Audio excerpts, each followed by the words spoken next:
Hey guys, Mix here, and in today's video we are back with our 1974 Indian ME100 mini restoration series. So in last video, we drove this thing for the very first time on the streets since 1973, which is absolutely insane. This is my friend's bike, if you guys are new here, that he gave to me basically to get running, give it a little bit of love, and to show on the channel, because this really is a piece of history, because now it does have 158 original miles since 1973, which was 43 years ago. So that is absolutely insane, and this thing runs absolutely amazing, which we really saw in last video with this thing. So now is kind of a video that I've been dreading because it seems like it's going to be hard. I feel like I'm just overthinking it, but we're going to be cleaning up this bike to the best of our abilities. Now we want to keep originality on this, so we're not going to be like spray painting anything or anything like that.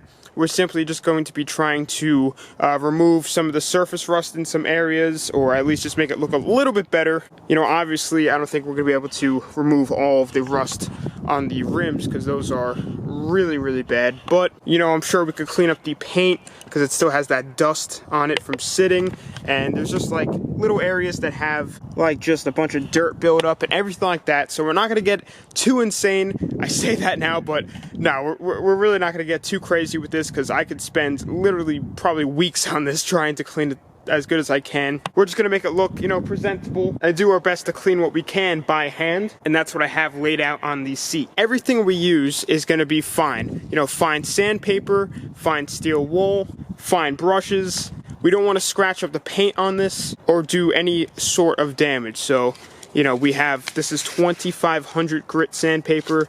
I mean, the lowest we go is 600, which is still pretty fine. And that's for the really bad spots on the wheels. And I also have a fine like wire wheel brush that I might try in the wheels in a little area and see how it works, but I haven't quite decided on that yet, so we'll see. And then here I have a little bit of a concoction I cooked up. It's just soap and water, but you know, it's mostly car soap with maybe just a hint of dish soap to help with like degreasing areas. But I'm not going to drench this thing in water also with the hose, so I'm just going to spray down an area and wipe it with the microfibers because I don't want water to pool in here, and it's not really warm out enough for it to really, you know, dry nicely, and I don't want the rust to get any worse. But this thing has been kept inside pretty much its whole life from what I'm hearing, and when I give it back to my friend, it's going to be kept inside also, so it shouldn't really be left out in the elements and continue to rust any further. For the most part, I mean, things obviously rust with age, but you know what I mean. So what I think I'm going to do is start off with the easy areas, just do like the paint on the fenders. We already kind of did the gas tank when the gas tank got all redone on the inside, and just all back here, and then we'll kind of make our way into the bike, do the engine, do the frame, work our way to the wheels, and just anywhere we see, we'll try and knock out to the best of our ability. So with that being said, let's give ourselves an attempt to super clean this bike for the first time in 43 years.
guys, so I just basically just finished up cleaning this thing up to the best of my abilities with what I got, with some soap and water and rags, and steel wool was definitely a huge component in cleaning this thing up, but it is looking pretty dang good.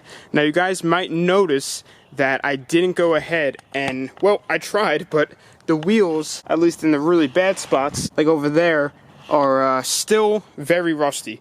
And that is because with what I have, I don't think I can really get it out by hand. I think they actually need to get like professionally refinished, because the pitting on them is so bad. I basically just tried my best on and off camera to just go at it with sandpaper, but I don't want to ruin the finish of the rims, even though that they're already pretty bad. But what the sandpaper was basically only doing was just smoothing the rust, so that didn't really help at all. So I just kind of wiped them down to the best of my ability. Obviously, it's not perfect, but it is definitely way cleaner than how it was before, but it still has its aged look, which really shows like the survivor status that this bike is. So it's definitely pretty cool. I think the way it looks, to have kind of, you know, really clean in some areas and then still have kind of like the signs of wear just from sitting from all those years. But I'm definitely into the kind of clean yet distressed look, and I think this is executed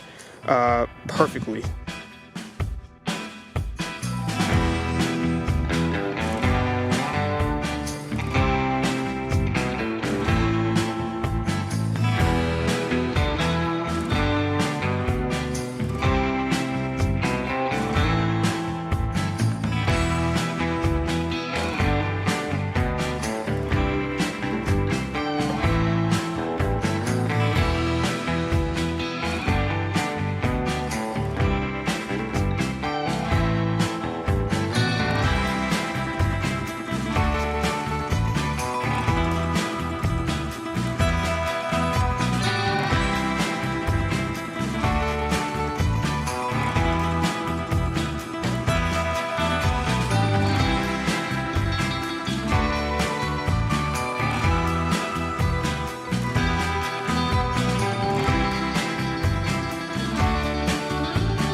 So I just went to fire up the bike just to kind of just take it around quick to get all of like the little steel wool pieces out from some areas. And this thing is running really weird. Let me show you what I mean. All right, so when we start it, it starts right up. But when I go ahead and try and give it gas, it bogs down really bad. But then you'll see what happens now.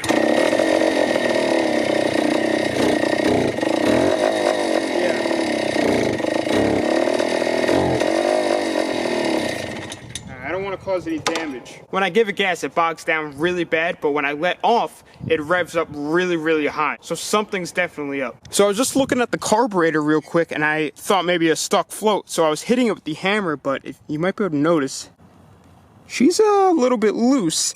And I just noticed here that the bolt, or the screw, that holds the carb in place is missing the bolt that goes onto the other side. So this thing is completely loose right now, and it probably has an air leak, for my best guess. I don't see the bolt down there anywhere, so I might just have to go in my hardware collection and just see what threads onto this. Alright, so I found the little nut to go on the other side, so I'm just gonna finish tightening this up, and hopefully that fixes our issue. Let's see if it's running any different.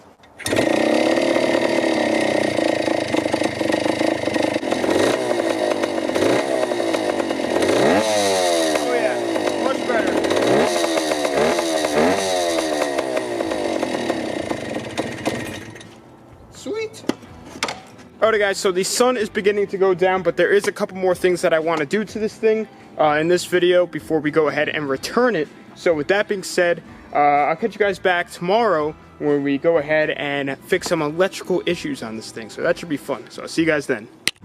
Alright guys, so we are back here the next day, and I got my tools ready because, like I was saying before, I want to go ahead and fix some electrical issues possibly, or just simple fixes with the lights. So none of these lights work, the headlights, the turn signals, or the tail light. The only thing like electrically that works is the horn. So basically I'm just going to start off with the easiest possible thing to do, and that's just to check the bulbs. I do faintly remember that I think this turn signal worked when I first got it running, but now it doesn't. So I think what we're just going to do is start off with the turn signals, look at the bulbs from there, see what they take, and hopefully I can still find them in store, and then we'll just go ahead and do that for the rest of them. So let's go ahead, open up these lights, and see what we can find.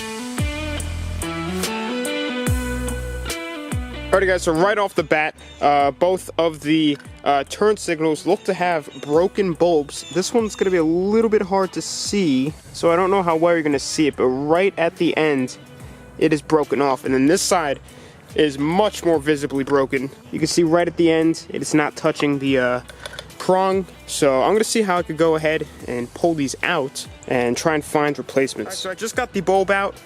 This side came out pretty easy, but on the other hand, this side was a little bit corroded and didn't want to come out, but it's out now. I think I could just get these at AutoZone, to be completely honest, but I want to do one big trip there, so we're going to continue on to the headlight now, and then we'll move on to the tail light.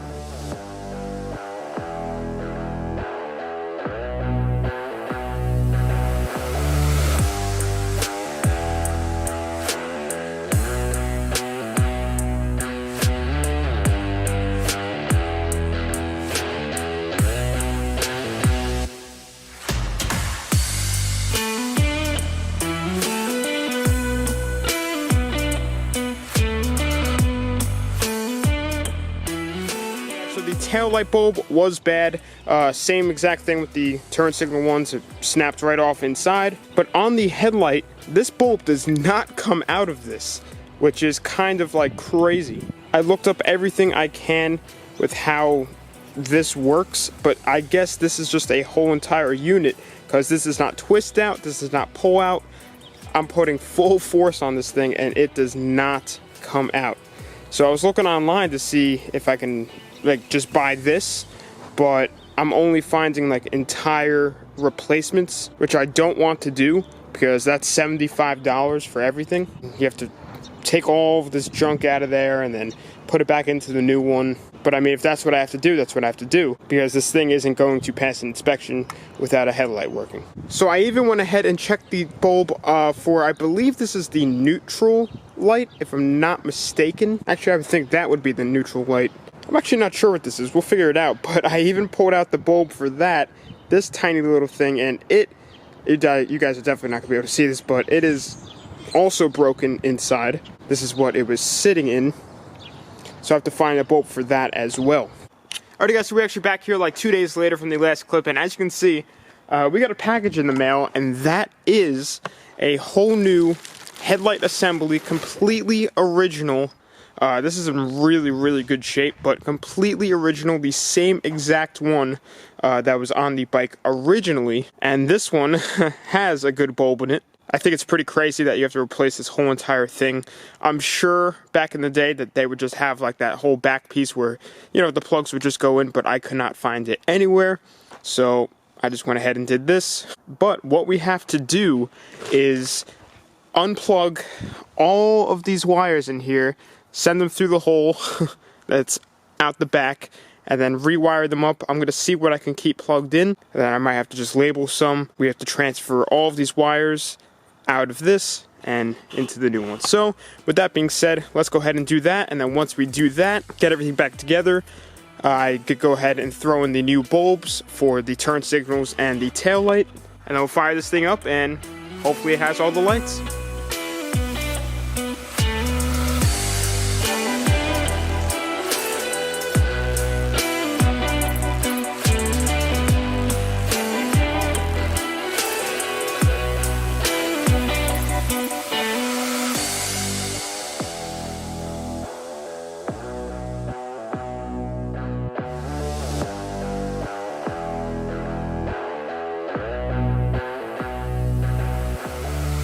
So the entire Indian is all back together, and now is the test to see if, well, all the lights work. So with that being said, let's go ahead and give this a shot.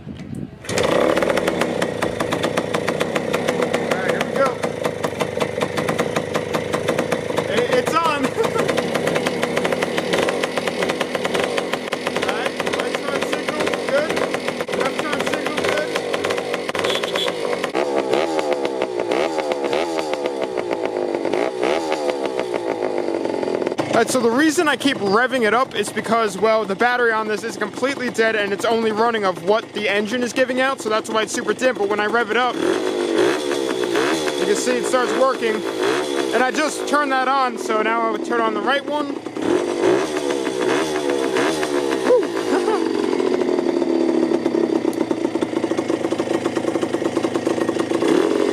Yep, high beam working.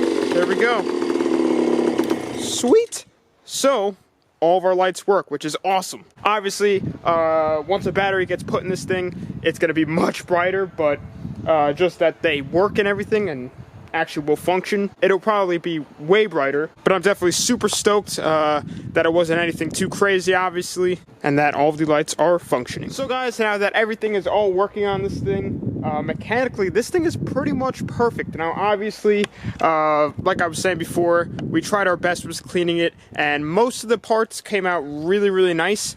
Obviously, there's gonna be, you know, rust and dings and dents everywhere because this thing is from 1974. But I mean, off camera, I might try and go ahead and go at the wheels a little bit more, because those are definitely like the biggest eyesore on the bike. But I mean, the paint, some of the metal, the engine, lots of it cleaned up very, very nicely, which I'm very happy about. Anyway, guys, with that being said, I'm going to be ending off this video here. This could maybe be the last video with this bike, so if you guys like this little series, then definitely let me know down in the comments. I'll try and find older bikes like this that have been sitting for a while, and you know, just kind of fix them up a little bit. Now, if this was my bike, I'd probably go a little bit crazier with it, but I don't want to get too crazy because, once again, not my bike. My friend gave it to me to fix up. So that being said, I'm going to be ending off this video here. Follow me on social medias. They'll be in the outro of this video. Instagram and Snapchat I use the most. But thanks for watching. Please subscribe, like, comment, tell your friends about the channel.